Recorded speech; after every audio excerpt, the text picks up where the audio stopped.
Prendiamo 2 cipolle rosse di Toropea e andremo a sbucciarle.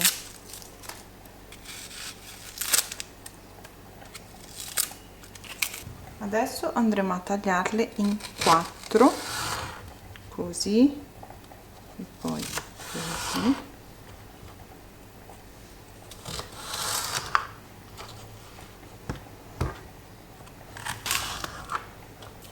Anche questa sempre in 4 e poi a metà ancora. Mettiamo le cipolle all'interno di una bacinella con dell'acqua fredda.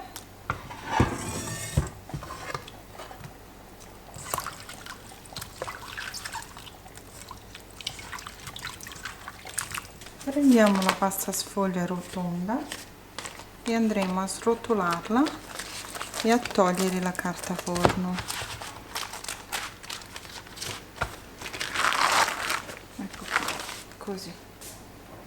Foderiamo la teglia con la carta forno che viene insieme alla pasta, non c'è bisogno di usare un'altra, questa va benissimo. Ho colato l'acqua, vado a mettere un pizzico di sale e un cucchiaino scarso di zucchero. Mescoliamo bene con le mani. Qui ho 40 g di burro, vado a mettere tutti i fiocchetti sul fondo, così. Adesso andremo ad aggiungere la cipolla. La mettiamo con la parte viola scuro verso il basso. Allora vi conviene iniziare dalla parte esterna perché così è più facile e usate quelli più larghi di pezzi di cipolla.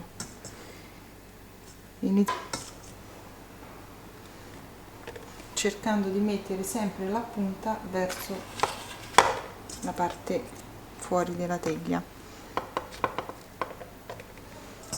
Adesso prendiamo quelli più fini e li andremo a mettere in mezzo, così.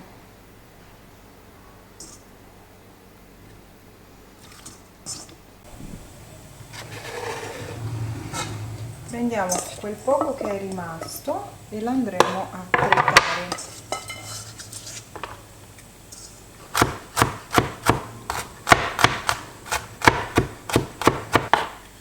Io intanto ho già acceso il forno a 200 gradi, così è bello caldo quando vado ad infornare. Potete fare questa ricetta anche con altri tipi di cipolla, però questa rossa è dolce e buonissima. Mettiamo al centro quello che abbiamo tritato, così. E copriamo tutto con la sfoglia.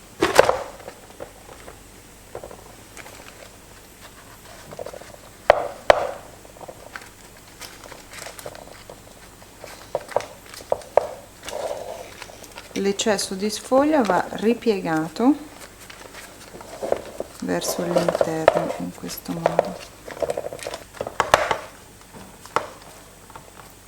Schiacciamo un po', buttiamo con un coltello o con una forchetta e via in forno. Ecco qua la torta, bella dorata sopra, ha cotto per mezz'ora nel forno ventilato a 190 gradi, però se il forno è troppo forte potete abbassarlo anche a 180-160. Adesso capovolgiamo la torta.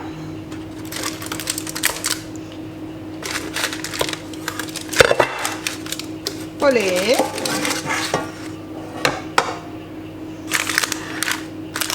Ta-da! Guardate che bella!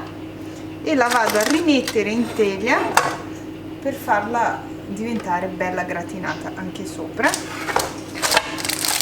La rimettiamo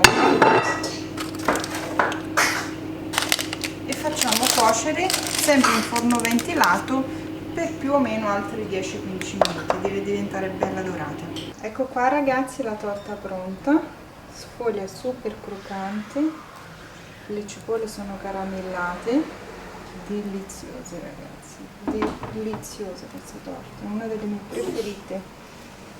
Adesso vi faccio vedere come mi piace gustarla in modo che diventa anche un piatto unico. A me piace servirla così, al centro ci metto un pochino di tonno, che con la cipolla ci sta benissimo. C'è Piero che ride. Tagliamola.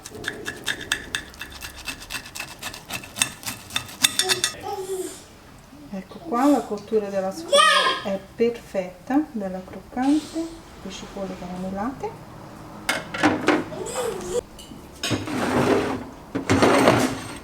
E la serviamo con un pochino di insalata, così, del buon aceto balsamico che ci sta benissimo. Buon pranzo o buona cena.